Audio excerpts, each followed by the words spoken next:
ಮುಂದೆ ಶುದ್ಧೀಕರವಾಗಿ ಮಾಡುವಂಥದ್ದು ಆಚಮನ. ಆಚಮನ ಎಲ್ಲರೂ ಮಾಡಲಿಕ್ಕಿರುವಂಥದ್ದು. ಆಚಮನ ಮಾಡುವುದು ಹೇಗೆ ಕೇಳಿದರೆ, ಬಲಕೈಯಲ್ಲಿ ಅಂಗೈ ಮಧ್ಯಕ್ಕೆ ನೀರು ಹಾಕಿಕೊಂಡು ಬೆರಳನ್ನು ಮಡಿಸಿರುವ ವಿಧಾನ ತೋರಿಸಿದ್ದೇನೆ. ಇನ್ನು ಬಲಾತ್ಕಾರವಾಗಿ ಮಡಿಸಲಿಕ್ಕೆ ಬೆಟ್ಟನ್ನು ಕಳ್ಕೊಳ್ಬೇಡಿ, ಅಭ್ಯಾಸ ಮಾಡಿದರೆ ಆಗ್ತದೆ.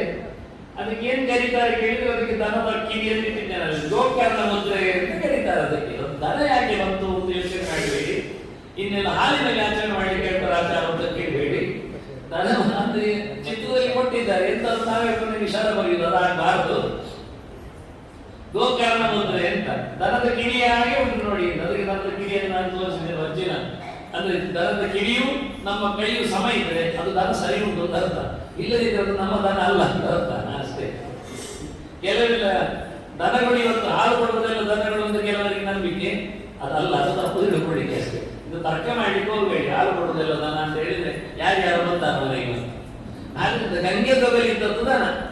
ಯಾವ ದನದ ಕುತ್ತಿಗೆಯಲ್ಲಿ ಜೋತಾಡುವ ಚರ್ಮ ಇರ್ತದೆ ಅದು ನಿಜವಾಗಿದ್ದ ಪ್ರಾಣಿಯ ಜಾತಿಯಲ್ಲಿ ಅದು ಇಂಡಿಯನ್ ಕೌ ಅಂತ. ಉಳಿದದ್ದೆಲ್ಲ ಫಾರಿನ್ ಕೌಗಳು ಮತ್ತೆ ಹೈಬ್ರಿಡ್ಗಳೆಲ್ಲ ಆಗ್ತವೆ. ಅದು ಬಕೆಟ್ ಗಟ್ಟಲೆ ಬೂಸ ಕುಡಿತದೆ, ಬಕೆಟ್ ಗಟ್ಟಲೆ ಹಾಲು ಕೊಡ್ತದೆ. ಅದು ಬೂಸದ ನೀರಷ್ಟೇ ಹೊರತು ನಮ್ಮ ಬೆಳವಣಿಗೆಗೆ ಕಾರಣ ಆಗುವುದಿಲ್ಲ. ಇನ್ನಾದ್ರೂ ಒಳ್ಳೆಯ ದರದ ಹಾಲನ್ನು ಒಳ್ಳೆಯ ಬುದ್ಧಿಗೋಸ್ಕರ ಕುಡಿಯಿರಿ ಅಂತ ಮತ್ತೊಮ್ಮೆ ದರದ ಪರವಾಗಿ ಅಡ್ವೈಸ್ಮೆಂಟ್. ತಾಲಿಟ್ಟಿದ್ದೇನೆ, ಕೋಳಿಗೆ ಸೋಟಿಟ್ಟಿದ್ದೇನೆ, ಆಚರಣೆ ಮಾಡಲಿಕ್ಕೆ ನೀರು ತೆಗಿದ್ದೇನೆ ಅಂತ ಯಾರೋ ಹೇಳಿದ್ರೆ ಆಚರಣೆ ಮಾಡಲಿಕ್ಕೆ ನೀರು ಕೊಡಿ ಅಂತ ಈಗ ಎತ್ತಿಕೊಂಡೇ ಬಿಟ್ಟರು ಕೋಳಿಗೆ ಹೇಳಿ. ಅದಾಗಲಾರ್ದು ಹೇಳಿದಕ್ಕೆ ಗೋಕರ್ಣ ಮುದ್ರೆ, ಕೋಳಿಗೆ ಸೋಟು ಎಲ್ಲ ಇಟ್ಟಿದ್ದೇನಲ್ಲಿ ಪಕ್ಕದಲ್ಲಿ. ಅದು ಎಂಟು ಉದ್ದು ಮುಳುಗುವಷ್ಟು ಮಾತ್ರ ನೀರು ಹಾಕೊಳ್ಳಿಕ್ಕೆ, ಬಾಯಾರಿಗೆ ಆಗ್ತಂದು ಕುಡಿಯುವುದಲ್ಲ, ಕೆಳಗೆ ಚೆಲ್ಲುವಷ್ಟೇಲ್ಲ ಅಲ್ಲ. ಹಾಗಾಗಿ ನೀರು ತಗೊಳ್ಳುವಾಗ ಹೆಬ್ಬೆರಳು ಅಲ್ಲಿ ಇರ್ತದೆ, ಕುಡಿಯುವಾಗ ಹೆಬ್ಬೆರಳು ದೂರ ಹೋಗ್ತದೆ, ಇಲ್ಲದ ಅಡ್ಡ ಆಗ್ತದೆ, ಮೂಗಿಗೆ ತಾಗ್ತದೆ. ಹಾಗೆ ಕ್ರಮ. ಮತ್ತೆ ಅದು ಸಿಪ್ ಮಾಡುವುದಲ್ಲ, ನಾಲಿಗೆ ಹಾಕಿ ನೆಕ್ಕುವುದಲ್ಲ. ಮತ್ತೆ ಬೆರಳು ತುದಿಯಿಂದ ತಗೊಂಡ್ರೆ ಅದು ಮೂತ್ರ ಕುಡಿದಾಗೆಲ್ಲ ಆಗ್ತದೆ, ಬೈತಾರೆ. ಹಾಗಾಗಿ ಸ್ವಲ್ಪ ಜಾಗ್ರತೆಯಲ್ಲಿ ಆಚರಣೆಯನ್ನು ಮಾಡಲಿಕ್ಕೆ ಕಲಿಬೇಕು, ಅದನ್ನು ಪ್ರಾಕ್ಟೀಸ್ ಮಾಡಬೇಕಾಗ್ತದೆ. ಆಚರಣೆ ಮಾಡಿದ ನಂತರ ಕೇಶವಾಯ ಸ್ವಾಹ ನಾರಾಯಣ ಸ್ವದ ಮಂತ್ರ ಎಲ್ಲ ಹೇಳ್ಬೇಕಾಗಿಲ್ಲ. ನಾವು ಎಲ್ಲರಿಗೂ ಕಾಮನ್, ದೇವರ ನಾಮಸ್ಮರಣೆ ಮಾಡೋದ್ರಲ್ಲಿ ಏನು ತಪ್ಪಿಲ್ಲ. ನಾವೆಲ್ಲ ಕೇಶವಾಯ ಹೇಳ್ಬೋದಾ ಎಂತ ಹೇಳಿಕ್ಕೆ? ಕೇಶವಾಯ ಹೇಳಿಕೊಟ್ಟ ನಾವು ಎಂತ ಹೇಳಿ, ನೀವು ಕೇಶವಾಯ ಹೇಳ್ತಾ ಇದ್ದೀರಲ್ಲ ಮೂರು ಸತಿ ಒಬ್ಬಳೆ ಹೇಳಿಕೊಟ್ಟ ಕೇಳಿದ್ರು. ಇನ್ನು ದೇವರ ಹೆಸರು ಹೇಳಲಿಕ್ಕೆ ಮಾನ ಮರ್ಯಾದೆ ಮತ್ತೊಂದು ಇನ್ನೊಂದು ಇಲ್ಲವೇ ಇಲ್ಲ. ಸಮಯ ಹೊತ್ತು ಕೇಳಲಿಕ್ಕಿಲ್ಲ, ನಾವು ಸ್ನಾನ ಮಾಡಲಿಲ್ಲ, ದೇವರು ಹೇಳುದಿಲ್ಲ, ಗೋವಿಂದ ಹೇಳುದಿಲ್ಲ ಅಂತ ಹೇಳುದಿಲ್ಲ. ಮತ್ತೆ ಸ್ನಾನ ಮಾಡಲಿಲ್ಲ ಅಂದ್ರೆ ಗೋವಿಂದ ಹೇಳುದಿಲ್ಲ ಹೇಳ್ತಾ ಇದ್ದಾರಲ್ಲ. ದನವನ್ನು ನೋಡಿ ಗೋವಿಂದ ಹೇಳಿ ನಮಸ್ಕಾರ ಮಾಡುವುದು ಬೆಳಿಗ್ಗೆ ಸ್ನಾನ ಮಾಡುವುದು ಮುಂಚೆ ಅಲ್ವಾ, ಮಾಡಿ ಅಲ್ಲಲ್ಲ. ಹಾಗಾಗಿ ಅದೇನು ಸಮಸ್ಯೆ ಆಗುವುದಿಲ್ಲ. ಮತ್ತೆ ನಾವು ಮುಟ್ಟಾಗ್ತೇವಲ್ಲ, ಹಾಗೆಲ್ಲ ಹೇಳಿಕ್ಕೆ ಬರುವುದಿಲ್ಲಲ್ಲ, ದೇವರ ನಾಮ ಹೇಳುವುದಲ್ಲ, ಯಾರು ಹೇಳಿಕ್ಕೆ ಆಗುದಿಲ್ಲ. ದ್ರೌಪದಿ ಮುಟ್ಟಾಗುವಾಗ ಕೃಷ್ಣ ದ್ವಾರ ಆವಾಸಿನ ಪಾಸಿ ಆದವನನ್ನೆಲ್ಲ ಕರೆದರು. ಹಾಗೆ ಕೃಷ್ಣ ನೈಲಿಲ್ಲ, ನನ್ನ ನೈಲಿಗೆ ಮಾಡಿದ್ದೀನಿ ಅಂತ ಹೇಳಿದ್ದ. ಹೇಳಿ ಅದನ್ನ ದೇವರ ನಾಮವನ್ನು ಹೇಳುವುದರಲ್ಲಿ ಯಾವುದಕ್ಕೂ ಅಡ್ಡಿ ಇಲ್ಲ. ಆದ್ರೆ ದೇವರ ನಾಮ ಕೇಳಿ ಅಡ್ಡಿ ಹೇಳಿಕೊಂಡು ಬೊಬ್ಬೆಳ್ಕೊಂಡು ಹೇಳಬೇಕಾಗಿಲ್ಲ. ನಮಗೆ ನಾವು ಕೇಳುವಷ್ಟು ನಮ್ಮ ಸಂತೋಷಕ್ಕೆ ಮಾತ್ರ ಹೊರತು ಇನ್ನೊಬ್ಬರಿಗೆ ಕಿವಿ ನೋವು ಆಗುವ ಹಾಗೆ ಅಥವಾ ನಾವು ಬಾರಿ ದೇವರ ನಾಮ ಹೇಳುವುದರಲ್ಲಿ ಎಕ್ಸ್ಪರ್ಟ್ ಹೇಳಿ ತೋರಿಸುವ ಹಾಗೆ ಊಟಾಟಿಕೆಯಿಂದ ಯಾವುದು ಕಾಂಪಿಟೇಟಿವ್ ಆಗಿ ನಡೆಸಬಾರದು ಎನ್ನುವುದು ದೇವರ ಉದ್ದೇಶ. ಹಾಗೆ ಮಾಡಿದ್ರೆ ಸೈಲೆಂಟ್ ಆಗಿ ಮಾಡಲಿಕ್ಕೆ ಬರ್ತದೆ. ಆಚರಣೆ ಮಾಡಿಕೊಳ್ಳುವಲ್ಲಿ ನಾವು ನಮ್ಮ ಅಂಗಗಳನ್ನೆಲ್ಲ ಸ್ಪರ್ಶ ಮಾಡಲಿಕ್ಕೆ ಇದು ವಿಶೇಷ. ಅದಕ್ಕೆ ತುಟಿಯ ಸ್ಪರ್ಶ ಮಾಡಲಿಕ್ಕೆ ಕೈಯಲ್ಲಿ 3 ಬೆರಳುಗಳು ಎದುರು ನಿಲ್ತಾವೆ. ಆಗ ತುಟಿ ಒರೆಸುವುದು, ಮೇಲ್ ತುಟಿ ಒರೆಸಲಿಕ್ಕೆ, ಕೆಳ ತುಟಿ ಒರೆಸಲಿಕ್ಕೆ, ಮತ್ತೆ ಅಡ್ಡಕ್ಕೆ ಒರೆಸಿ ಮತ್ತೆ ಹೋಗಿದ್ದೀವಿ ಬಿಡಿ. ಈಗ ಕೆಲವರೆಲ್ಲ ನಿಮ್ಮ ರಾಜಕಾರಣಿಗಳಲ್ಲಿ ಆಚರಣೆ ಮಾಡುವಾಗ ಅವರು ಖರ್ಚಿ ಕೊಡೋದು ನೋಡ್ಬೋದು, ಅದು ಒರೆಸಲಿಕ್ಕೆ ಅಂತ. ಅದರ ಮೊದಲು ನಾವೇ ಒರೆಸಿಕೊಳ್ಳುವುದು ಚಂದ. ಆ ನಂತರ ಕಣ್ಣು ಮುಟ್ಲಿಕ್ಕೆ ಉಂಟು. ಕಣ್ಣು ಮುಟ್ಲಿಕ್ಕೆ ಉಂಗುರ ಬೆರಳಿನ ಜೊತೆಯಲ್ಲಿ ಹೆಬ್ಬೆರಳಿನ ತುದಿಯಲ್ಲಿ ಮುಟ್ಲಿಕ್ಕೆ. ಹಾಗೆ ಮೂಗು ಮುಟ್ಟುವಾಗ ತರ್ಜನಿ ಮತ್ತೆ ಹೆಬ್ಬೆರಳು, ಕಿವಿ ಮುಟ್ಟುವಾಗ ಕಿರುಬೆರಳು ಮತ್ತೆ ಹೆಬ್ಬೆರಳು, ಮತ್ತೆ ತಲೆ ಮುಟ್ಟುವಾಗ ನಡುಬೆರಳು ಮತ್ತೆ ಹೆಬ್ಬೆರಳು, ಎದೆ ಮುಟ್ಟುವಾಗ ಎಲ್ಲ ಬೆರಳುಗಳು. ಇವೆಲ್ಲ ಎಲ್ಲಿ ಮುಟ್ಟುವುದು ಏನುಂಟೆಲ್ಲ ಸಾಮಾನ್ಯ ಕಲೀಲಿಕ್ಕೆ ಉಂಟು, ಸುಲಭ ಏನಿಲ್ಲ. ಪುಸ್ತಕ ನೋಡಿ ಕಲಿಯುವಂಥದ್ದೇ. ಮಾಡಬೇಕೆನ್ನುವುದು ಸತ್ಯ. ಮಾಡುವುದಿಲ್ಲ ಅಂತ ಹೇಳಿದ್ರೆ ನಾನೇನು ಪರೀಕ್ಷೆಗೆ ಬರುವುದಿಲ್ಲ. ಎಕ್ಸಾಮ್ ಯಾರು ಬರೆಯುವುದು ಹೇಳಿದ್ರೆ ನಾವೇ, ಮಾರ್ಕ್ ಕೊಡುವುದು ಯಾರು ನಾವೇ, ಸಾಕ್ಷಿಗಳು ಯಾರು ಕೇಳಿದ್ರೆ ಸುತ್ತಮುತ್ತಲಿನವರೆಲ್ಲರೂ. ಆದಿತ್ಯ ಚಂದ್ರವನಿರೋ ನಮಸ್ತೇವು ಭೂಮಿರಾಪಹಾರದಯ ಮೆಚ್ಚ ಆರ್ಥ ಚೌಕೇಚ ಸಂಧ್ಯೆ ದೇವರು ಭೂಮಿರಾಪಹಾರದಯ ಎಲ್ಲರೂ 13 ಜನ ಸಾಕ್ಷಿಗಳಿದ್ದಾರೆ. ಹಗಲು ಮಾಡಿದ್ರೆ ಹಗಲಿನ ದೇವತೆ ಬರ್ತಾನೆ, ರಾತ್ರಿ ಮಾಡಿದ್ರೆ ರಾತ್ರಿ ಸೂರ್ಯ ಇದ್ದಾಗ ಸೂರ್ಯ, ಚಂದ್ರ ಇದ್ದಾಗ ಚಂದ್ರ, ಒಳಗಿನ ಬೆಂಕಿ, ಯಮ, ಪಂಚಭೂತಗಳು ಎಲ್ಲರೂ ಸಾಕ್ಷಿ ಇರುವುದರಿಂದ ನಾವು ಸಾಕ್ಷಿ ತಪ್ಪಿಸಿ ಏನು ಮಾಡಲಿಕ್ಕೆ ಬರುವುದಿಲ್ಲ. ಅದನ್ನ ಕಲಿಯುವುದು ಒಳ್ಳೆಯದು. ಆಚರಣೆ ಮಾಡದಿದ್ದರೆ ಏನಾಗ್ತದೆ? ಆಗ ಗೋಪ್ಯಾಚರಿದ್ರೆ ಇನ್ನೊಂದು ಇತಿಹಾಸ ಕೊಟ್ಟಿದೆ. ಆಚರಣೆ ಬಗ್ಗೆ ಇಲ್ಲಿ ನೋಡಿ, ಅವ ಯಾರು ಬಂದದ್ದು ಯಾರಿಗಾದ್ರು ಗೊತ್ತಿಲ್ಲ. ನಾನು ಎಂತ ಬರೆಯಲಿಲ್ಲ, ಇದು ಬರೆಯದ ಈ ಸಂತಿನ ಸ್ಲೈಡ್ಸ್. ನಾನು ಇಟ್ಟಿಗೆ ಮಾತ್ರ ಉತ್ತರಗ ಬಂದ ಬಹುಶಃ ರಾಜನೆಡೆಗೆ. ರಾಜರೇ, ನನಗೆ ಗುರುದಕ್ಷಿಣೆ ಕೊಡ್ಲಿಕ್ಕೆ ಉಂಟು, ಹೌದಾ ಎಂದು ಬೇಕು. ನನಗೆ ನಿಮ್ಮ ಹೆಂಡತಿಯ ಕಿವಿಯೋಲೆ ಬೇಕು, ಅದು ಅದಿತಿಯ ಕುಂಡಲ ನನಗೆ ಸಿಗ್ಬೇಕು, ಹೌದಾ? ನನ್ನದಲ್ಲ, ಅದು ಹೆಂಡತಿ ಇದ್ದಲ್ಲ.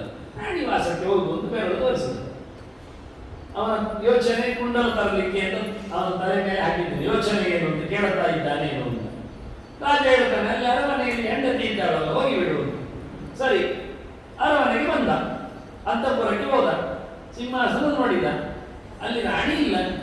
ಅವನ ತಲೆಯಲ್ಲಿ ಉಂಟು, ನನಗೆ ಕುಂಡಲ ಬೇಕಿತ್ತಲ್ಲ, ರಾಣಿ ಯಾಕೆ ಇಲ್ಲ ಇಲ್ಲಿ?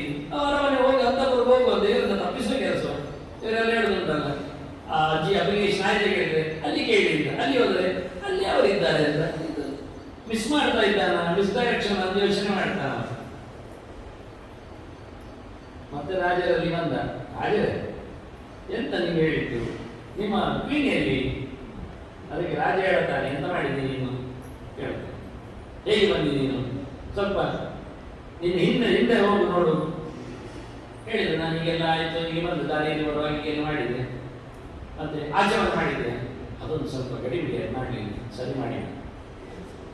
ನನ್ನ ಹೆಂಡತಿ ಎಲ್ಲರಿಗೂ ಅಶುದ್ಧ ವ್ಯಕ್ತಿಗಳಿಗೆ ಕಾಣುವ ಕ್ರಮ ಇಲ್ಲ, ಅವರು ಮಹಾಪತಿಗಳು. ಆಯ್ತು, ಒಂದು ಆಚರಣೆ ಮಾಡಿದ, ಒಳಗೆ ಹೋದ ರಾಣಿ, ಅದೇ ಸಿಂಹಾಸನ, ಅದೇ ಕ್ರಮ. ಆಶ್ಚರ್ಯ ಆಯ್ತು, ಹೌದಲ್ಲ ಅಂತ. ಒಂದು ಖಾಲಿ ಆಚಮನದಲ್ಲಿ ಇಲ್ಲದೆ ಹೋದ್ರೆ ಏನೆಲ್ಲ ಆಗ್ತದೆ ಅಂತ. ಇಲ್ಲಿ ಖಾಲಿ ಒಂದು ರಾಣಿಯೇ ಕಾಣಲಿಲ್ಲ ಅಂದ್ರೆ ನಮಗೆ ದೇವರೇ ಕಾಣುವುದಿಲ್ಲ, ಅಲ್ಲದೆ ನಾವೀಗ ಮಾಡುದು ಯಾಕೆ ಆಚರಣೆ? ನಮಗೆ ಉಪ್ಪಿಟ್ಟು ಕಾಣಬೇಕು ಅಂತ ಇಲ್ಲ, ದವ ಕಾಣಬೇಕು ಅಂತಲ್ಲ ನಾವು ಮಾಡುದು. ನಮ್ಮ ಆಚರಣೆಗಳೆಲ್ಲ ದೇವರಿಗೆ ಆಗಿದೆ, ಧಾರ್ಮಿಕ ಆಚರಣೆಗಳು. ಅದನ್ನ ಮತ್ತೆ ಕೊನೆಗೆ ನಮ್ದು ದೇವರ ಕೊನೆಯಲ್ಲಿ ಆಚರಣೆ ಮಾಡಿದ್ರೆ ತಪ್ಪು ಮಾಡಿ ದೇವರೇ ಕಾಣದಿದ್ರೆ ನಾವು ಯಾರಿಗೆ ಏನನ್ನು ಮಾಡಿ? ಅದು ಸ್ವಲ್ಪ ಜಾಗ್ರತೆ. ಆಚರಣೆಯಲ್ಲಿ ಎಷ್ಟು ಪವರ್ ಇದೆ ಅಂತ ಹೇಳಲಿಕ್ಕೆ ಮಹಾಭಾರತ ಒಂದು ದೊಡ್ಡ ಇತಿಹಾಸ. ಮುಂದೆ ಸಿಕ್ಕಿದ್ದವನಿಗೆ ಹೇಳ್ತಾರೆ, ಕೊಟ್ಟು ಅದೇ ಕೊಟ್ಟದ್ದು ಕತೆ ಮುರುಗಿಸ್ಬೇಕಲ್ಲ ಕೊನೆಗೆ. ನಾನು ಸಣ್ಣ ಮಗು ಇದ್ದಾಗ, ನನ್ನ ಮಗಳ ಡ್ಯೂಟಿ ಕಲಿಯುವ ಅಕ್ಕನಿಗೆ ಮಗು ಇದ್ದಾಗ ಕತೆ ಹೇಳಿದ. ಅದು ನರಿ ತೋಟಕ್ಕೆ ಹೋಯ್ತು, ದ್ರಾಕ್ಷಿ ಗೊಂಚಲು ಕಂಡಿತು, ಹಾರಿತು, ಸಿಗಲಿಲ್ಲ. ಅದು ಮತ್ತೊಮ್ಮೆ ಹಾರಿತು, ಸಿಗಲಿಲ್ಲ. ಪೂರ ಹಾರಿದಾಗಲೂ ಸಿಗಲಿಲ್ಲ. ಕೊನೆಗೆ ನೋಡಿ ಒಂದೊಂದು ಹೇಳಿ ಹೋಯ್ತು ಅಂತ ಹೇಳಿದ್ರು. ಅಪ್ಪ ಎಂತ ಸ್ವಲ್ಪ ಹೊತ್ತು ಅಂತ ಹೇಳಿದ್ರು. ಅದು ಬಾಳೆಹಣ್ಣು ತಿಂದು, ಸರಿ ಬಾಳೆಹಣ್ಣು ತಿಂದು ಕಥೆಯನ್ನು ಟ್ರಾಜಿಡಿಯಾಗಿ ದುಃಖಾಂತವಾಗಿ ಅದಕ್ಕೆ ತಿನ್ನದಿದ್ದದ್ದು ಹೋಗಿ ಅದಕ್ಕೆ ಸರ್ಪ್ರೈಸ್ ಸುಮಾರು ಅದು ಬಾಳೆಹಣ್ಣು ತಿನ್ನ, ಬಾಳೆಹಣ್ಣು ತಿಂದರು. ಕತೆ ಭ್ರಮ ನಿರಸನ ಆಗಬಾರ್ದು. ನಾವು ಕಥೆಯಿಂದ ಎಷ್ಟು ಸಣ್ಣ ಮಕ್ಕಳದು, ಸಣ್ಣದು ಮಗುವಾಗ ಅದು ಹೇಳುವಾಗ ಅದು ನಮಗೆ ಪಾಠ ಮಾಡ್ತಾರಂತ ಅವರು ಯೋಚನೆಗಳು ತೊಡವೆ ಉಸಿರುಗಳು ಹೇಗಿರ್ತಾವೆ. ಅದು ಅಲ್ಲಿಗೆ ಸ್ಲೈಡ್ ನಿಲ್ಲಿಸದೆ ಮತ್ತೆ ಉತ್ತಂಗನೆ ಸಿಕ್ಕಿತು ಕೊಟ್ಟು ರಾಣಿಯ ದರ್ಶನ ಆದದ್ದಷ್ಟೇ ಬಾಕಿ ಅಲ್ಲ, ಅವನು ಕೇಳಿದ್ದು ಸಿಕ್ಕಿದೆ, ಬಹಳ ದೊಡ್ಡ ವಿಷಯ. ಇನ್ನೊಂದು ಕತೆ ಭಾರಿ ಇರುತ್ತೆ. ತಗೊಂಡು ಹೋಗುವಾಗ ರಾಜ ಹೇಳ್ತಾರೆ, ನಾನು ಕಥೆಯನ್ನು ಬರೀಲಿಲ್ಲ, ನಿಮಗೂ ಸುಮ್ಮನೆ ಕ್ಯೂರಿಯಾಸಿಟಿಗೆ, ಇನ್ನು ಯಾಕೆ ಮತ್ತೆ ನೀವು ಕೇಳಬಾರ್ದು ಏನಾಯ್ತು ಮತ್ತೆ. ರಾಜ ಹೇಳ್ತಾನೆ, ಜಾಗ್ರತೆ, ಅದರ ಮೇಲೆ ತಕ್ಷಣಕ್ಕೆ ಕಣ್ಣು ಉಂಟು. ಮತ್ತೆ ಪುನಃ ಯಥಾ ಪ್ರಕಾರ ಈಗ ಆಚೆ ಮನೆ ತಪ್ಪಲಿಲ್ಲವ, ಆದರೆ ಅವನಿಗೆ ಶೌಚ ಒಂದಕ್ಕೆ ಮಾಡಲಿಕ್ಕೆ ಬಂತು. ಅದನ್ನು ಬಿಲ್ಲು ಮರದ ಮೇಲೆ ಇಟ್ಟು ಗಟ್ಟು ಮುಟ್ಟಿ ಕಟ್ಟಿ ಮೂತ್ರಕ್ಕೆ ಹೋಗಿ ಬಂದಿದ್ದಾನೆ, ಅದು ಶುದ್ಧನಾಗಿ ಬಂದಿದ್ದಾನೆ. ಆಗ ಏನಾಯಿತು, ಅದು ಕೆಳಗೆ ಬಿದ್ದಿದೆ. ಬಿಲ್ಲು ಮರದ ಹಣ್ಣು ತೆಗಿಲಿಕ್ಕೆ ಹೊಡೆಯಲಿಕ್ಕೆ ಹೋಗಿ ಅದು ತಕ್ಷಣ ನೋಡಿ ಇವಾಗ ಬೆಳ್ಳಿಲ್ಲ ಹೇಳಿ ಹೋದದ್ದು ಮಾಡಿ ನೋಡಿದ್ದಾನೆ. ಅದನ್ನು ಹೊಟ್ಟೆ ಮಾಡಿ ಅವನ ಕಡ್ಡಿಯೊಳಗೆ ವಜ್ರಾಯುಧ ಇಂದು ಧರಿಸಿ ಕೊನೆಗೆ ಒಳಗೋಗಿ ಅದು ದೊಡ್ಡ ಕೆಲಸ ಮಾಡಿ ಮತ್ತೆ ತಂದು ಕೊಟ್ಟೆ ಇರಲಿ. ಆದ್ರಿಂದ ಪರೀಕ್ಷಿತ ರಾಜನಲ್ಲಿಗೆ ಬಂದಾಗ ಹೇಳ್ತಾರೆ ಒಂದಾಗ, ನೀನು ಯಜ್ಞ ಮಾಡಲೇಬೇಕು ಸ್ವಲ್ಪ. ಯಾಕೆಂದ್ರೆ ನನಗೊಬ್ಬ ಅನ್ಯಾಯ ಮಾಡಿದ್ದಾನೆ, ಕುಂಡಲ ತಗೊಂಡು ಹೋಗುವಾಗ ಕದ್ದಿದ್ದಾನೆ ಅಂತ ಕೊಟ್ಟಿದ್ದಾನೆ.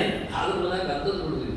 ಒಂದ್ಸತಿ ಅನ್ಯಾಯ ಆಯ್ತಾ ಅದರ ನೆನಪಿಡ್ತಾರೆ. ಮತ್ತೆ ನೀವು ಪ್ರಾಯಶ್ಚಿತ್ತ 10 ಬಗ್ಗೆ ಕೆಲವರು ಹೇಳುದು, ತಪ್ಪು ಮಾಡಿದ್ರೆ ಪರವಾಗಿಲ್ಲ, ಪ್ರಾಯಶ್ಚಿತ್ತ ಮಾಡುವ. ಪ್ರಾಯಶ್ಚಿತ್ತ ನೀವು ಸಾಗರ ಮಾಡಿದ್ರು, ಒಂದು ತಪ್ಪು ಮಾಡಿದ್ದು ಯಾವತ್ತೂ ಸಾಗುವುದಿಲ್ಲ. ನಾವು ಮಾಡಿದ ಅನ್ಯಾಯದಲ್ಲಿ ಆದ ಬದಲಾವಣೆ ಅದು ಸಿಂಗಲ್ ಎಂಟ್ರಿಯಲ್ಲಿ ಇದ್ದಾಗಲ್ಲ, ಅದು ಹಾಗೆ ಇದ್ದದ್ದು ಡಬಲ್ ಎಂಟ್ರಿ. ಆಳಿದ್ದು ಆಳೆ ತಿಳ್ಳಿಕೊಂಡು ಒಳ್ಳೆ ಉಡಿಸಿ ಗಡಿ ಮಾಡುವ ಲೆಕ್ಕಾಚಾರ ನಮ್ಮದಲ್ಲ. ಈಗ ಮುಂದಕ್ಕೆ ದರ್ಭೆಯ ಚಿತ್ರಣ ಇದೆ. ಭೂವರಾಹ ರೂಪದಿಂದ ಭಗವಂತ ಮೈ ಜಾಡಿಸುವ ಮೂಲಕ ದರ್ಭೆಯನ್ನು ಸೃಷ್ಟಿ ಮಾಡಿದ್ದಾನೆ. ದರ್ಭೆ ಹೀಗಿರ್ತದೆ ಎಂದು ತೋರಿಸಿಕೊಟ್ಟಿದ್ದೇನೆ. ಹೇಗಿರ್ತದೆ ದರ್ಭೆ ಎಷ್ಟು ಜನರಿಗೆ ಗೊತ್ತಿಲ್ಲ, ಅದರ ಹೂ ಹೇಗಿರ್ತದೆ ಅಂತ. ಭಗವಂತನ ನಿರ್ಮಿತಿಯಲ್ಲಿ ನಾವು ಉಪಯೋಗಿಸಿಕೊಡುತ್ತೇವೆ ಅಂದರೆ ಎಷ್ಟು ದೊಡ್ಡ ಸಂಗತಿ ನೋಡಿ. ದರ್ಭೆಯನ್ನು ಎಷ್ಟೋ ಜನರಿಗೆ ದರ್ಭೆ ಮನೆಯಲ್ಲಿದ್ದರೆ ಹೆದರಿಕೆ, ಅದು ಸತ್ತಾಗಿ ಮಾತ್ರ ಇರುವುದಲ್ಲ ಅಂತ. ಇವತ್ತು ನಾನು ಸಂಧ್ಯಾ ಸಮೀಕ್ಷೆ ಕೇಳಿದಾಗ ಗೊತ್ತಾಗುತ್ತೆ. ದರ್ಭಮೂಲೆ ಸ್ಥಿತೋ ಬ್ರಹ್ಮ ದರ್ಭಮಧ್ಯೆ ಜನಾರ್ದನ ದರ್ಭಾಗ್ರೇ ಶಂಕರ ಪ್ರೋಕ್ತ ಸರ್ವೇ ದೇವ ಸವಾಸವ ಅಂತ. ದರ್ಭೆಯ ಲಕ್ಷಣ ಹೇಗಿರ್ತದೆ ಹೇಳಿದರೆ ಎಲ್ಲಾ ದೇವತೆಗಳಲ್ಲಿದ್ದಾರೆ. ಬುಡಮುಟ್ಟಿಯಿಂದ ಬ್ರಹ್ಮದೇವ ಸಿಗ್ತಾನೆ, ನಡುವಿನಲ್ಲಿ ನಾರಾಯಣನೇ ಇದ್ದಾನೆ, ಕಡೆಯಲ್ಲಿ ಶಂಕರ ಬೇರೆ ಕೂತಿದ್ದಾನೆ. ಯಾವ ಭೇಟಿ ಕೊಡ್ತೀವಿ? ದರ್ಭೆಯ ಸೊಗಸುತ್ತಾಗಿ ಹೌದು. ಮತ್ತೆ ಹೇಳುವ ಅದು ನನ್ನ ವಿಷಯ ಅಲ್ಲ. ಈಗ ಖಂಡಿತ ನಿಮ್ಮ ಪ್ರಶ್ನೆಯನ್ನು ಮುಂದುವರಿಸಿ ಹೇಳ್ತೇನೆ. ಕಾರ್ಯವರ ಸಣ್ಣ ಪ್ರಶ್ನೆ ಅಂತ ಉತ್ತರಿಸ್ತಿದ್ದೆ. 4 ಮೋರೆಯವನ್ನು ಚತುರ್ಮುಖ ಅಂತ ತೋರಿಸಬೇಕಾದ್ರೆ ಪಂಚಮುಖ ಅಂತ ತೋರಿಸಿ ಶಿವನ ತೋರಿಸಿ ನಾನು ಹಾಕಿದ್ವಿ ಐಡೆಂಟಿಫಿಕೇಶನ್ಗೆ. ಅದು ಐಡೆಂಟಿಫಿಕೇಶನ್ ಆಫ್ ಗಾಡ್ಸ್. ಚತುರ್ಮುಖ ಅಂದ್ರೆ ಚತುರ್ಮುಖನೇ ವಿಶೇಷ. ಧರ್ಮಮೂಲೆ ಸ್ಥಿತ ಬ್ರಹ್ಮ ಅಂದ್ರೆ ನಾನು ಬ್ರಹ್ಮನ ಚಿತ್ರ ಹಾಕಿದ್ರೆ ಯಾರು ಗೊತ್ತಾಗುದಿಲ್ಲ ಯಾರಿಗೆ. ಚತುರ್ಮುಖನ ಹಾಕಿದ್ರೆ ಬ್ರಹ್ಮ ಅಂತ ಗೊತ್ತಾಗ್ತದೆ. ಹಾಗೆ ದರ್ಭಾಗ್ರೆ ಶಂಕರ ಪ್ರೋಕ್ತ ಶಂಕರ ಅಂತ ಶಿವನಾಗಿ ಅದು ಶಿವನೇ ಆಗ್ಬೇಕು. ಇವತ್ತು ಅಯ್ಯಪ್ಪನಾಗಿ ಚಿತ್ರ ಹಾಕ್ತಾರೆ, ಇನ್ನು ಯಾರನ್ನೆಲ್ಲ ತರ್ತಾರೆ. ಮತ್ತೆ ಇಲ್ಲಿ ಆದರೂ ಪಂಚಮುಖ, ಚತುರ್ಮುಖ, ಷಣ್ಮುಖ, ದ್ವಿಮುಖ ಎಲ್ಲ ಫೇಮಸ್ ಡಿವೈನ್ ಫೀಲ್ಡ್ ಅಲ್ಲಿ. ಅದು ಹೇಳಿದ ತಕ್ಷಣ ಎಲ್ಲರಿಗೆ ಅರ್ಥ ಆಗ್ತದೆ ಸಾಮಾನ್ಯವಾಗಿ. ಆದ್ರಿಂದ ಅದನ್ನು ಹಾಗೆ ಕೊಡಬೇಕು. ಮತ್ತೆ ಇನ್ನೂ ಹೆಚ್ಚಿನ ಜಿಜ್ಞಾಸೆ ಆದರೆ ಮತ್ತೆ ಹೇಳುತ್ತೆ. ಇಷ್ಟಂಶವನ್ನು ಹೇಳಿಕೊಳ್ಳಿ. ವಾಸ್ತವವಾಗಿ ದೇವತೆಗಳನ್ನು ಪರಿಚಯಿಸುವಾಗ ಚಾಲ್ತಿಯಲ್ಲಿ ಪ್ರಸಿದ್ಧಿಯಲ್ಲಿ ಹೇಗಿರ್ತದೋ ಹಾಗೆ ನಾವು ತಿಳಿಸಬೇಕು ಸುಲಭವಾಗಿ. ಬ್ರಹ್ಮ ಅಂದ ತಕ್ಷಣ ಪರಬ್ರಹ್ಮನೇ ಭಗವಂತನೇ ಗೊತ್ತಾಗುವುದು ಹೆಚ್ಚಾಗಿ. ಆದ್ದರಿಂದ ಬ್ರಹ್ಮ ಅಂದ ತಕ್ಷಣ ಚತುರ್ಮುಖ ಇತಿ ಇರಿಚ್ಚಿ ಎನ್ನುವ ಅರ್ಥ ಬರುವುದು ಬಹಳ ಕಡಿಮೆ ಎಲ್ಲೆಡೆ. ಆದ್ದರಿಂದ ನಾವು ಚತುರ್ಮುಖ ಹೇಳಿದ ತಕ್ಷಣ ಎಲ್ಲರಿಗೂ ಗೊತ್ತಾಗಿ ಹೋಗ್ತದೆ ಸುಲಭದಲ್ಲಿ. ಪಂಚಮುಖ ಹೇಳಿದ ತಕ್ಷಣ ರುದ್ರ ಎನ್ನುವುದು ಎಲ್ಲರಿಗೂ ಅರ್ಥ ಆಗ್ತದೆ. ಷಣ್ಮುಖ ಹೇಳಿದ್ರೆ ಸುಬ್ರಹ್ಮಣ್ಯ ಎನ್ನುವುದು ಗ್ಯಾರಂಟಿ. ಕುಮಾರ ಹೇಳಿದ್ರೆ ಯಾವ ಕುಮಾರ, ಸನತ್ ಕುಮಾರವು ಹಾಗೆ ಹೀಗೆ ಅಂತೆಲ್ಲ ಬರ್ತದೆ. ಸ್ಕಂದ ಗುಹ ಎಲ್ಲ ಹೇಳುವುದಕ್ಕಿಂತ ಷಣ್ಮುಖ ನೋಡೋ. ಹಾಗೆ 2 ಮೂರೇ ಹೇಳಿದ್ರೆ ಅಗ್ನಿ, ಮತ್ತೆ 2 ಮೂರೇ ಬರುವುದೇ. ಹೀಗೆ ಸಾಮಾನ್ಯವಾಗಿ ಮುಖದಿಂದ ಪರಿಚಯ ಮಾಡುತ್ತೆ. ವ್ಯಕ್ತಿಯನ್ನು ನೋಡುವುದು ಮುಖದಿಂದಲೇ. 3 ಮೂರೇ ಯಾರನ್ನು ನನ್ನ ಈಗ ಪ್ರಶ್ನೆ ಇಷ್ಟ ಆಗಿತ್ತಲ್ಲ, ನಿಮ್ಗೆ ಅರ್ಥ ಆಗ್ತದೆ ನನಗಿದ್ರೆ ಹೇಳಿ ಕಮಾಂಡ್ ಹೇಳಿ. ಸುಮ್ಮನೆ ಇದೆ ಎರಡೇಲಿ ಬಂದ ಕ್ವಶನ್ ಆನ್ಸರ್ಸ್. ನೂರ ತಪ್ಪು, 100ಕ್ಕೆ 100 ತಪ್ಪು. ದತ್ತಾತ್ರೇಯ 3 ಮರೆಯವಲ್ಲ, ಮತ್ತೆ ಯೋಚನೆ ಮಾಡುವ. ನಾನು ಅದರಲ್ಲಿ ಒಂದು ವಿಷಯ ಹೇಳಿದ್ದೇನೆ, ಇಲ್ಲಿ ಡಿವೈನ್ ಫೀಲ್ಡ್ ಅಲ್ಲಿ ಹೇಳಿದ್ದೇನೆ. ವಾಸ್ತವವಾಗಿ ದೇವತೆಗಳ ನಾಡಿನಲ್ಲಿ ದೇವರನ್ನು ಮಾತಾಡಿಸಬೇಕು. ದೇವರು ಪ್ರತ್ಯೇಕ. ಅವನು ಸಹಸ್ರ ಶೀರ್ಷ ಎಷ್ಟು ತಲೆ ಇರ್ಬೋದು, ಏನಿರ್ಬೋದು, ದೇವರ ಸುದ್ದಿಯೇ ವಿಚಿತ್ರ. ಅದು ಬಿಡಿ. ಈಗ ನಾವು ಚತುರ್ಮುಖನನ್ನು, ಪಂಚಮುಖನನ್ನು, ಷಣ್ಮುಖನನ್ನು, ದ್ವಿಮುಖನನ್ನೆಲ್ಲ ಹೇಳಿದ್ದು ದೇವತೆಗಳ ರಾಶಿಯಲ್ಲಿ ಮಾತ್ರ. ಒಬ್ಬ ವ್ಯಕ್ತಿಯ ಮೋರೆ ನೋಡಿಕೊಂಡು ನಾವು ಪರಿಚಯಿಸಿಕೊಳ್ಳುತ್ತೇವೆ ಅಂತ ಹೇಳುವ ಒಂದು ಯಾದಿಯಲ್ಲಿ, ತರ್ಕದಲ್ಲಿ, ಚಿಂತನೆಯಲ್ಲಿ ಹೇಳಿದ್ರೆ 3 ಮೋರೆಯವನು ಯಾರು? ಕಮಾಂಟೇನೆ ದತ್ತಂದ್ರೆ 100ಕ್ಕೆ 100 ತಪ್ಪು ಹೇಳಿ ಅಂತಾರೆ. 2 ಸತಿ ಹೇಳಿದ್ರೆ ಜಾಸ್ತಿ ತಪ್ಪು ಹೇಳ್ತೇನೆ. ದತ್ತಾತ್ರೇಯ 3 ಜನ. ದತ್ತಾತ್ರೇಯನ ಹೆಸರಿನಲ್ಲಿ ದತ್ತ ಮತ್ತು ಆತ್ರೇಯ, ಅತ್ರಿಯ ಮಗ. ಅದು ತ್ರೇಯ ತ್ರಿ ಅಲ್ಲ. ದತ್ತ ಆತ್ರೇಯನು ಅತ್ರಿಯ ಮಗನು. ಕೌಂತೆಯ ಎಲ್ಲ ಇದ್ದಾಗೆ, ಕುಂತಿಯ ಮಗನು ಇದ್ದಾಗೆ. ದುರ್ವಾಸನು ಆತ್ರೇಯನೇ, ಅತ್ರಿಯ ಮಗನೇ. ಸೋಮನು ಆತ್ರೇಯನೇ, ಅತ್ರಿಯ ಮಗನೇ. ಸೋಮಾತ್ರೇಯ, ದುರ್ವಾಸಾತ್ರೇಯ, ದತ್ತಾತ್ರೇಯ. ಆದರೆ ಫೇಮಸ್ ದೇವರ ಆದ್ದರಿಂದ ಆತ್ರೇಯ ಶಬ್ದವನ್ನು ಅಪ್ಪನ ಮಗ ನಿಲ್ಲಿಸಿದ್ದಾರೆ. ಕೌಂತೆಯ ಅಂದ್ರೆ ಯಾರು? ಕುಂತಿಯ ಮಗ. ಭೀಮಸೇನ ಅಲ್ವಾ? ಅರ್ಜುನನಿಗೆ ಫೇಮಸ್ ಆದ್ರೆ ಸಿಕ್ಕಿಸಿದ್ದಾರೆ. ಫೇಮಸ್ ಆಗಿದ್ದಾನೆ, ಅಮ್ಮನ ಮಗ ಅಪ್ಪನ ಮಗ ಅಂತ ಫೇಮಸ್ ಆದ್ರೆ ಹಾಕುವ ಕ್ರಮ. ಆಗ ಅದು ದತ್ತಾತ್ರೇಯ ಅಂತ ಹಾಕಿದ್ದಾರೆ ಹೊರತು ಅವನು 3 ತಲೆಯವನಲ್ಲ. 3 ಜನರಿಗೆ 3 ಮಂಡೆ ಇತ್ತು. ಅತ್ರೇಯ ಅನಸೂಯಾತ್ರೇಯ ಜಜ್ಞೆ ಸುಯಶಸ ಸುತಾನ್ ದತ್ತಂ ದುರ್ವಾಸನಂ ಸೋಮಂ. ಆತ್ಮೇಶ ಬ್ರಹ್ಮ ಸಂಭವಾನ್. ಅತ್ರಿಯ ಹೆಂಡತಿ ಅನಸೂಯೆ 3 ಮಕ್ಕಳನ್ನ ಹೆತ್ತಳು. ಅತ್ರೇ ಪತ್ನಿಯ ಸೂರ್ಯಾತ್ರಿ ಜಜ್ಞೆ ಸುಯಶಸ ಸುತಾನ್. 3 ಮಕ್ಕಳನ್ನ ಹೆತ್ತಳು. ದತ್ತಂ ದೂರ್ವಾಸ ಸಂಸೋಮಂ. ಆತ್ಮೇಶ ಬ್ರಹ್ಮ ಸಂಭವಾನ್, ಒಬ್ಬ ಪರಮಾತ್ಮನ ಮಗ, ಒಬ್ಬ ಈಶನ ಮಗ, ಒಬ್ಬ ಬ್ರಹ್ಮನ ಆವೇಶವ. ಆತ್ಮೇಶ ಬ್ರಹ್ಮ ಸಂಭವಾನ್. ಇದೆ 3 ಜನರಿಗೆ 3 ಮಂಡೆ ಇತ್ತು. ಒಬ್ಬರಿಗೆ 3 ಮಂಡೆ ಆಗ್ಬೋದು, 100ಕ್ಕೆ 100 ತಪ್ಪು, ತಲಸರಿ ಇಲ್ಲ. ಅದನ್ನು ಹೇಳಿಕೊಂಡು ಬರುವವರಿಗೆ ಪೂರಾ ತಲಸರಿ ಇಲ್ಲ. ನಾವು ಸಿದ್ಧಾಂತ ಓದಿದವರು ಸ್ವಲ್ಪ ಹೇಳಲಿಕ್ಕೆ ಹೋಗಬಾರ್ದು, ಅರ್ಥ ಮಾಡಿಕೊಳ್ಳಬೇಕು ಸರಿಯಾಗಿ. ಇರಲಿ, ಈಗ ಅದಿರಲಿ. ಮತ್ತೆ ಉದ್ದಾಗ್ತದೆ. ನಾನು ಈ ಮುಂದುವರಿಸುವ ನನ್ನ ಪ್ರಶ್ನೆಗೆ 3 ತಲೆಯವರು ವಿಷ್ಣುವನ್ನು ಮಾತಾಡಿಸಲಿಕ್ಕೆ ಹೇಳಿದ್ದೇನೆ. ದೇವತೆಗಳು ವಿಶ್ವರೂಪಾಚಾರ್ಯನಿಗೆ ಓಕೆ ಆಗ್ಬೋದು. ವಿಶ್ವರೂಪಾಚಾರ್ಯ ಹೇಳಿದ್ದವರು ಅವನಿಗೆ 3 ತಲೆ ಇತ್ತು. ಸರಿ, ಸನತ್ ಕುಮಾರನಿಗೆ ಅವನ 6 ವಿಶ್ವರೂಪ ಆಗ್ಬೋದು. Okay, good. ಆದರೆ ಅವನು ದೇವತೆಗಳಿಗೆ ಯಾರು ಎನಿಸುವುದಿಲ್ಲ, ಪೂಜೆ ಪುನಸ್ಕಾರಕ್ಕೆ ಬರುವುದಿಲ್ಲ. ವಿಶ್ವರೂಪನನ್ನು ಯಾರು ಅಂದ್ರೆ ವಿಶ್ವರೂಪ ಎನ್ನುವ ಮತ್ತೊಷ್ಟೊಂದಿನ ಮಗ, ಅದು ಸತ್ತಲ್ಲ ಮತ್ತೆ ಮನೆಗೆ. ಮತ್ತೆ ವಜ್ರಾಯುಧ ಇಲ್ಲ, ಅದರ ವ್ಯವಸ್ಥೆ ಎಲ್ಲ ಆಯ್ತು. ವೃತ್ತರಥ ಸಾಯಲಿಕ್ಕೆ ವಿಶ್ವರೂಪ ಇಲ್ಲ, ಅದೇನಿ ತೊಷ್ಟೊಂದಿನ ಮಗ. ಅದು ಪರ್ಮನೆಂಟ್ ಆಗಿ ಇಂತಿಲ್ಲ, ಅವನು ಇತ್ತು. ಒಂದು ಕಡೆಯಿಂದ ಅಣ್ಣ ಸ್ವತಃ ತಿನ್ನುವ, ಒಂದೊಂದು ಕಡೆಯಿಂದ ಅವನು ದುಡಿಯುವ ಅಂತಾಗಿತ್ತು ಅವನಿಗೆ. ಆಯ್ತು. ನಿಜವಾಗಿ ಯಾರು ಗೊತ್ತಂತ ಉಪಾಸನೆಯಲ್ಲಿ ಜ್ವರರಾಜ ತ್ರಿಪಾತಸ್ತಪ್ತ ಸರಣ ತ್ರಿಶಿರಾಹ ನವಲೋಚನ ಸಮಯ ಪ್ರೀತ ಸುಕರ್ದದ್ಯ ಸರ್ವಾಮಯಮತಿರ್ಜ್ವರ. ನಮಗೆ ಜ್ವರ ಬಂದ್ರೆ ಯಾರಿಗೆ ಕೈ ಮುಗಿದು ಗೊತ್ತಿಲ್ಲ. ಇವ ಇದ್ದಾನೆ ಜ್ವರರಾಜ, ಅವನ ಪ್ರಶ್ನೆ ಚಿಂತನೆ. ಇದು ಹರಿವಂಶದ ಕತೆ. 3 ತಲೆಯವನು ಜ್ವರ. ಇಲ್ಲಿ ಒಂದು ಲಾಭ ಆಯ್ತು, ಸ್ಪೆಷಲ್ ಸಿಕ್ಕ. ಇಲ್ಲ, ಈಗ ದರ್ಬೆ ಯಾಕೆ ಬಂದು ಕೇಳಿದ್ರೆ ಪವಿತ್ರಕ್ಕೆ ಬಂತು. ಕೈಯಲ್ಲಿ ಮನುಷ್ಯ ಪವಿತ್ರವನ್ನು ಹಾಕೊಳ್ಳಿಕ್ಕೆ ಉಂಟು ಜಪ ಮಾಡುವಾಗ. ಆದ್ರಿಂದ ಪ್ರತಿಯೊಬ್ಬರ ಮನೆಯಲ್ಲಿ ಪ್ರತಿನಿತ್ಯವೂ ದರ್ಬೆ ಬೇಕು. ಪವಿತ್ರ ಹಾಳಾಗುವುದಿಲ್ಲ, ತೆಗೆದಿಟ್ಟರೆ ಅದು ನಾಳೆಗೆ ಬರ್ತದೆ. ತುಂಡಾಗುವವರೆಗೆ ಏನು ಸಮಸ್ಯೆ ಇಲ್ಲ. ಆದರೆ ಪಂಚಮುದ್ರೆಗಳು ಮನೆಯಲ್ಲಿ ಒಂದೇ ಸೆಟ್ ಇರೋದು 4 ಜನರಿಗೆ, ಅದೆಲ್ಲ ಆಗಬಾರ್ದು. ಒಬ್ಬೊಬ್ಬರಿಗೆ ಶೂ ಸಾಕ್ಸ್ 3 ಇರ್ತದೆ. ಸ್ಟ್ಯಾಡ್ ಅಂಬ್ರೆಲ್ಲಾಗಳು, ಪ್ಯಾಕೆಟ್ಗಳೆಲ್ಲ ಪಂಚಮುದ್ರೆಯಲ್ಲಿ ಒಂದೇ. ಎಲ್ಲ ಆಚೆ ದುಡುದು ಈಚೆ ದುಡುದು, ಕೆಲವೊಮ್ಮೆ ಶ್ರಾದ್ದ ಆಗುವಾಗೆಲ್ಲ ಇರ್ತದೆ. ಕೆಲವು ಒಂದೇ ತಟ್ಟೆಗೆ ಎಲ್ಲರೂ ಸುಧಾರಿಸಿಕೊಂಡು ಓಡಾಡಿಕೊಂಡೆಲ್ಲ ಎಲ್ಲಿ ಹೋಯ್ತು ಅಂತ ಬಾವಿ ಕಟ್ಟೆಯಲ್ಲಿ ಹಿಡಿದು ಬಾತ್ರೂಮಿನಿಂದ ಹಿಡಿದು ಮನೆಗೆ. ಅದು ತಪ್ಪು. ಅವರವರವರದ್ದೇ ಮಾಡಿಕೊಳ್ಳಬೇಕು. ಅದು ಸಾಧನೆಯ ದೃಷ್ಟಿಯಿಂದಲೂ ಸರಿ, ಮತ್ತೆ ಸ್ಯಾನಿಟರಿ ಮಾತ್ರ ಅಲ್ಲದೆ ಆರೋಗ್ಯ ದೃಷ್ಟಿಯಿಂದಲೂ ಸರಿ. ಅವರ ಚರ್ಮ ಇವರು ಅದು ಏನೇ ಇರಲಿ, ಹಾಗೆಯೇ ಪವಿತ್ರ ಅವರಿಗೆ ಆಗ್ತದೆ. ಇನ್ನು ಒಂದು ಮಾಡಿ ಜಪ ಇನ್ನು ಬದಲಾವಣೆ ಮಾಡುದು, ಅದೆಲ್ಲ ಹೇಳಿ ಸುಧಾರಿಸಲಿಕ್ಕಿಲ್ಲ. ಬಹಳ ಕಮ್ಮಿ ದುಡ್ಡಿನಲ್ಲಿ ಸಿಗುವಂಥದ್ದು ದರ್ಬೆ. ಅದನ್ನು ಮನೆ ಯಾವತ್ತು ಇಟ್ಕೊಳ್ಳಿ, ಅದನ್ನು ಪೂರ್ವಕ್ಕೆ ಅಥವಾ ಉತ್ತರಕ್ಕೆ ಮೂಲೆಯಾಗಿ ಇಟ್ಕೊಳ್ಳಿ, ಅಷ್ಟೇ ವಿಷಯ. ದಕ್ಷಿಣಕ್ಕೆ ಮೂಲೆಯಾಗಿ ಇಡಬಾರ್ದು, ಸುದ್ದಿ ಬರುವಂತೆ ಕ್ರಮ. ಹಾಗೆ ಅದು ವಿದ್ಯುತ್ ಕರ್ಮಕ್ಕೆ ಮಾತ್ರ ಉಪಯೋಗ ಆಗ್ತದೆ, ದೇವಕರ್ಮಕ್ಕೆ ಆಗುವುದಿಲ್ಲ. ಆದ್ದರಿಂದ ದರ್ಬೆಯನ್ನು ಮನೆಯಲ್ಲಿ ಎಲ್ಲರೂ ಇಟ್ಕೊಳ್ಳಿ. ಜಪ ಮಾಡುವಾಗ ಪವಿತ್ರವನ್ನು ಹಾಕಿಕೊಂಡು 4 ಹೆಸರಿದ್ದು ಆಗ್ಬೋದು, 4 ದರ್ಬೆದ್ದು ಆಗ್ಬೋದು, 2ರದ್ದು ಆಗ್ಬೋದು. 4ರದ್ದಾಗಿದ್ರೆ ಗಟ್ಟಿ ಇರ್ತದೆ, ಮಟ್ಟು ತುಂಡಾಗುವುದಿಲ್ಲ. 2ರದ್ದಾಗಿದ್ರೆ ಮಟ್ಟು ತುಂಡಾಗ್ತದೆ. ಆದ್ರಿಂದ ವಾಸ ಆಗ್ತದೆ. 4ರದ್ದು ಹಾಕಿದ್ದೇನೆ.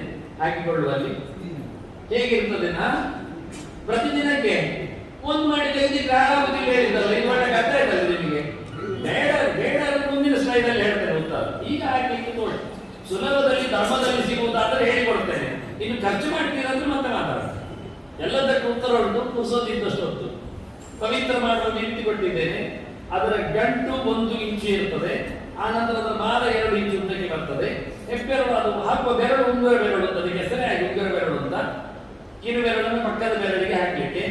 ಅದಕ್ಕೆ ಹೆಸರು ಇಲ್ಲ, ಹೆಸರಿಲ್ಲ. ಇದಕ್ಕೆ ಹೆಸರೆಂತ ಕೇಳಿದ ಹೆಸರಿಲ್ಲ ಅಂದ್ರೆ ಹೆಸರು ಅದಕ್ಕೆ ಅನಾನಿಮಸ್ ಅಂದ್ರೆ ಅನಾಮಿಕಾ. ಇದು ಕಿರು ಬೆರಳು ಸಪೋರಳು, ಇದು ಹೆಬ್ಬೆರಳು ದೊಡ್ಡದು, ಇದು ನಡು ಬೆರಳು ಗ್ಯಾರಂಟಿ, ಇದು ತೋರು ಬೆರಳು. ಇವು ಅಂತ ಹೇಳಿದ್ರು ತೋರಿಸುವ ಬೆರಳು, ಇಂಡಿಕೇಶನ್. ಇದಕ್ಕೆ ಹೆಸರೇ ಇಲ್ಲ. ಹೌದು, ಆದ್ರಿಂದ ಅನಾಮಿಕ, ನಾಮ ಇಲ್ಲದ್ದು, ಹೆಸರಿಲ್ಲದ್ದು ಬೆರಳು ಅಂತ. ಹೆಸರಿಲ್ಲದ್ದು ಎನ್ನುವುದು ಹೆಸರು ಗಮ್ಮದು, ಅದೇ ಫೇಮಸ್. ಇದಕ್ಕೆ ದೊಡ್ಡ ಜನ, ಇದಕ್ಕೆ ಸಣ್ಣ ಜನ, ಇದು ನಡು ಜನ, ಇದು ಅವ ಜನ ಅಂತ ಹೇಳ್ಕೊಳ್ಳಿ. ಇದು ಯಾರು ಹೇಳುದಿಲ್ಲ ಹೇಳಿ, ನಿನಗೆ ಸಿಕ್ಕಿಸುವ ಸಿಕ್ಕಿಸಿಬಿಟ್ಟದು ಕೂಡ ಹೇಳಿ. ಆದ್ರಿಂದ ಪವಿತ್ರ ಎಲ್ಲಿ ಸಿಕ್ಕಿಸುವುದು ಹೇಳಿದ್ರೆ ಹೆಸರಿಲ್ಲದವರಿಗೆ ಸಿಕ್ಕಿಸಿ. ಅದ್ಭುತ ಮಾರೆ. ಹಾಗಾಗಿ ನಾನು ಸಿಕ್ಕಿಸಿ ತೋರಿಸಿದ್ದೇನೆ. 1 ಕೈಗೆ ಮಾತ್ರ ಅಲ್ಲ, 2 ಕೈಗೂ ಸಿಕ್ಕಿಸುವೆ. ಅದು ಯಾಕೆ 2 ಪವಿತ್ರ ಅಂತ ಹೇಳಿದ್ರೆ 2 ಕೈಗೆ ಸಿಕ್ಕಿದೆ. ಮೊದಲು ಮೇಲೆ ಎರಡು ಇಟ್ಟದ್ದು ಯಾಕೆಂದ್ರೆ ಅದರದ್ದು front portion and back portion ತೋರಿಸ್ಲಿಕ್ಕೆ. ಹಾಗಿದ್ರೆ ಈ ಹೃದಯ ಗಂಟು ಹೊರಗೆ ಬಂದಾಗ ಹೀಗೆ ಕಾಣ್ತದೆ, 8 ಬರದಾಗೆ ಕಾಣ್ತದೆ. ಒಂದೇ ಹಗ್ಗ ಹೋಗಿ ಒಳಗೆ ಹೋಗಿ ಹೊರಗೆ ಹೋಗಿ ಆಚೆಯಿಂದ ಬಂದದ್ದು ಕಾಣ್ತದೆ ನಿಮಗೆ ಹೇಗಾಗಿದೆ ಮಾಡ್ಲಿಕ್ಕೆ ಬಹಳ ಸುಲಭ. ಕೂತ್ಕೊಂಡು ಅಭ್ಯಾಸ ಮಾಡಿದ್ರೆ ಆಗ್ತದೆ ಪವಿತ್ರ ಗಂಟ ಹಾಕ್ಲಿಕ್ಕೆ.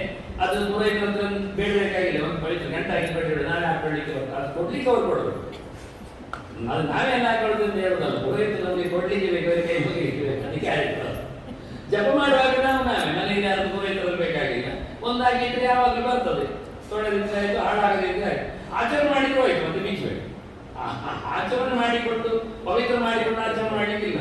ಆಚರಣೆ ಕಡೆ ಮುಗಿಸಿದ್ದೇನೆ, ಈಗ ಮತ್ತೆ ಪವಿತ್ರ ಕಥೆ ಹೇಳ್ತಿದ್ದೇನೆ. ಆಚಮನ ಆದ ನಂತರ ಪವಿತ್ರ, ಯಾವಾಗ ಪವಿತ್ರ ತೆಗೆದು ಆಚರಣೆ ಮಾಡಲಿಕ್ಕೆ ಇಲ್ಲ ಆದರೆ ಅದು ಹೋಯ್ತು. ಮತ್ತೆ ಒಂದು ಸರ್ತಿ ಯೂಸ್ ಬಂತ ಬಿಚ್ಚಬೇಕಾಗ್ತದೆ.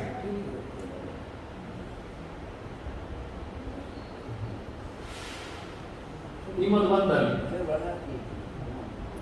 ಬಂತಲ್ಲಿ ನೋಡಿ ಪವಿತ್ರ ಬಂತು ನಿಮಗೆ.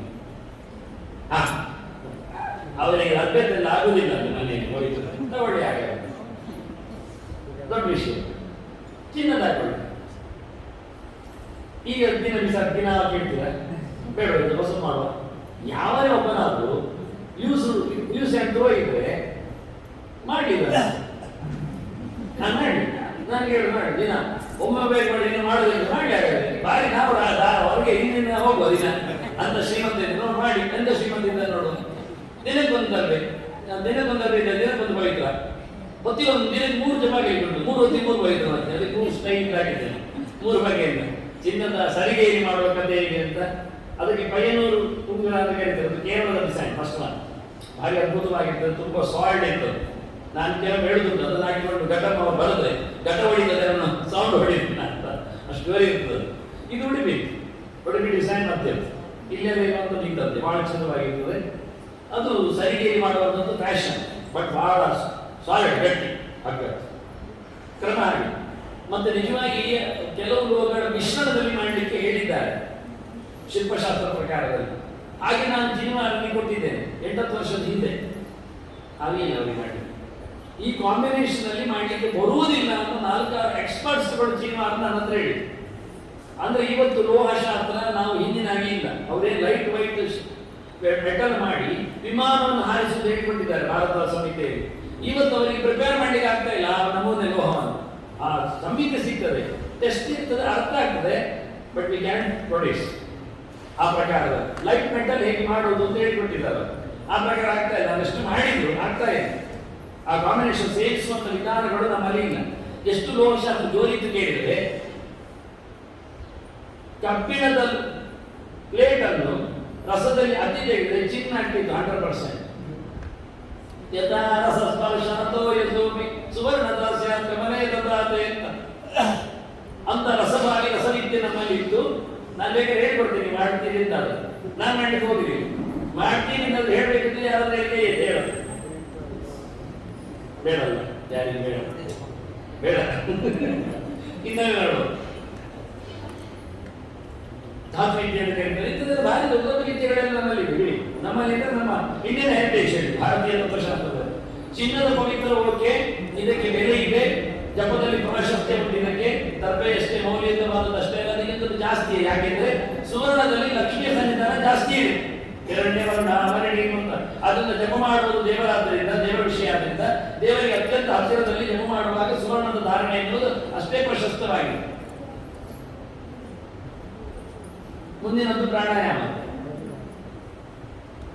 ಪ್ರಾಣಾಯಾಮ ಅಂದ್ರೆ ಮೂಗು ಹಿಡಿಯುವುದಲ್ಲ. ಪ್ರಾಣ ಅಂದ್ರೆ ಉಸಿರು ಗಾಳಿ, ಅದರ ಆಯಾಮ ಅಂದ್ರೆ ಬಂಧನ ಅಂತ ಅರ್ಥ. ಅದೊಂದು ಕ್ರಮ ಇದೆ, ಆ ಪ್ರಕಾರದಲ್ಲಿ ಪ್ರಾಣಾಯಾಮ ಮಾಡಬೇಕು. ಅದರಲ್ಲಿ ಯಾರೇನು ಮಾತ್ರ ಇವತ್ತು ಹೇಳ್ತಾರೆ, ಮತ್ತೆ ಹೇಳೋದಿಲ್ಲ, ಯಾಕಂದ್ರೆ ಒಂದು ಕ್ಲಾಸ್ ಆಗ್ತದೆ. 3 ಬೆರಳು ತೋರಿಸಿದ್ದೇನೆ ಮೊದಲಲ್ಲಿ, 5 ಬೆರಳು ತೋರಿಸಿದ್ದೇನೆ ಕಡೆಯಲ್ಲಿ. 3 ಬೆರಳಲ್ಲಿ ಮೂಗು ಹಿಡಿದು ಪ್ರಾಣಾಯಾಮ ಮಾಡುವಂಥದ್ದು ಬ್ರಹ್ಮಚಾರಿಗೆ ಮತ್ತೆ ಸನ್ಯಾಸಿಗೆ ಲಕ್ಷಣ. 5 ಬೆರಳು ಹಿಡಿದು ಮೂಗು ಹಿಡಿದು ಪ್ರಾಣಾಯಾಮ ಮಾಡೋದು ಗೃಹಸ್ಥರಿಗೆ ಮತ್ತು ಮಾನಪತ್ತನೇ ಲಕ್ಷಣ. ಆದ್ರೆ ಎಲ್ಲಿಯಾದ್ರೂ ನೀವು ಪ್ರಾಣಾಯಾಮ ಮಾಡೋದನ್ನು ನೋಡಿದ್ರೆ ಅವ್ನು ಯಾರು ಅಂತ ಹೇಳಿಕೆ ಬರ್ತದೆ. ಆದ್ರೆ ನೀವು ಕಲಿಯದೇ ಇದ್ರೆ ನಮ್ಮ ಮನೆಗೆ ಅದು ಹೋಗ್ತದೆ. ಇಷ್ಟೇ ಇದಕ್ಕೊಂದು ದೃಷ್ಟಾಂತ ಹೇಳ್ತೇನೆ, ಚಿತ್ರ ಹಾಕ್ಲಿಲ್ಲ, ಹಾಕ್ಬೋದು ಒಂದು ಯೋಚನೆ ಮಾಡಿದ್ದೆ. ಮತ್ತೆ ನೀವೆಲ್ಲ ಬರ್ತೀರಿ ಅಂತ ಗೊತ್ತಿರಲಿದ್ರೆ ಹಾಕ್ತಿದ್ದೆ. ಅವರು ಹೇಳಲಿಲ್ಲ ಪಾಪ ಪುಣ್ಯಾತ್ಮ ನನಗೆ. ಯಾರೆಲ್ಲ ಇದ್ದಾರೆ ಆಡಿಯನ್ಸ್ಗಳು ಕೈ ತೊಳೆದ ನಂತರ ಯಾರಿಂದ ನಮಗೆ ಗೊತ್ತು. ಇವ ಹೋಗಿ ನೋಡಿದ ಸೀತೆಯನ್ನು ಹನುಮಂತ ಹೇಳಿದ ಮತ್ತೆ ಏಕವೇಣಿ ಧರ ಶಯ್ಯ ದೀನ ಅಂತ ಹೇಳಿ ಒಂದು ಜಡೆ ಹಾಕಿದ್ದಂತೆ ಸೀತೆ. ಹಾಗೆ ನಾನು ನೋಡಿದೆ ಅಂತ ರಾಮನಲ್ಲಿ ಬಂದು ಹೇಳ್ತಾರೆ. ಅಂದ್ರೆ ಗಂಡ ಊರಲ್ಲಿ ಇಲ್ಲದಿದ್ರೆ ಹೆಂಡತಿಯಾದವಳು ಹಾಕುವುದು ಒಂದು ಜಡೆ, ಗಂಡ ಊರಲ್ಲಿ ಇದ್ದಿದ್ರೆ ಪಕ್ಕದಲ್ಲಿದ್ರೆ ಹೆಂಡತಿ ಆಗುವುದು 2 ಜಡೆ ಅಥವಾ 4 ಜಡೆ. ಇನ್ನೆಂತ ನೀವು ಹೇಳಿ, ನೀವೆಷ್ಟು ಜಡೆ ಹಾಕಿದ್ದೀರಿ?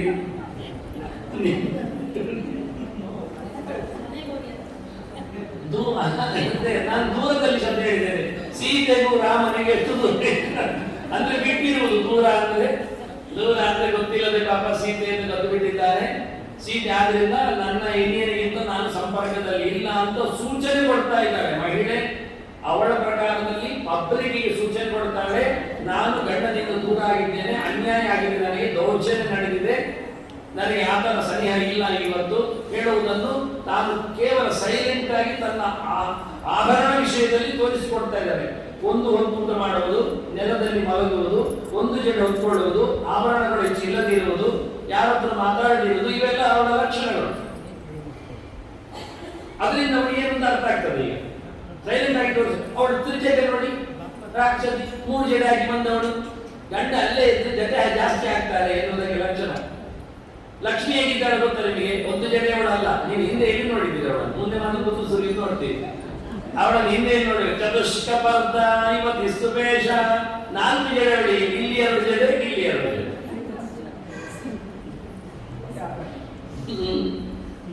ನಾನೇ ಬೈದ್ರೆ ನಾವು ಹೇಳಿರ್ಬೇಕಾದ್ರೆ ಮತ್ತೆ ಊರ್ಧ್ವಪುಂಡ್ರಮ್ಮಲಾಟೆ ಭಕ್ತರು ಆಯುಷ್ಯವರ್ಧನಮ್ಮಲಾಟ ಒಂದು ಮಂಚೈವ ಸದಾ ಲಕ್ಷ್ಮೀ ನಿವಾಸಕ ಹೆಂಗಸರ ಹಣೆಯಲ್ಲಿ ಉದ್ದಕ್ಕೆ ಕುಕ್ಕು ಹಾಕಬೇಕು. ಯಾಕೆ ಹೇಳಿದ್ರೆ ಗಂಡನಿಗೆ ಆಯುಷ್ಯ ಹೆಚ್ಚಾಗ್ತದೆ. ಗಂಡನಿಗೆ ಆಯುಷ್ಯ ಹೆಚ್ಚಾಗಲಿಕ್ಕೆ ಹೆಣ್ಮಕ್ಕಳು ಊರ್ಧ್ವಪುಂಡ್ರವನ್ನು ಹಾಕಬೇಕು. ಈಗ ನೀವೇ ಡಿಸೈಡ್ ಮಾಡಿ, ಯಾರಿಗೆ ಎಷ್ಟರ ಮೇಲೆ ಪ್ರೀತಿ ಇರ್ತದೆ ಎನ್ನುವುದನ್ನು ಅವರೇ ಕೇಳಿಕೊಳ್ಳಿಕ್ಕೆ ಆಗ್ತದೆ. ನನ್ನೊಂದೇ ನೀನೇ ಹೇಳುದು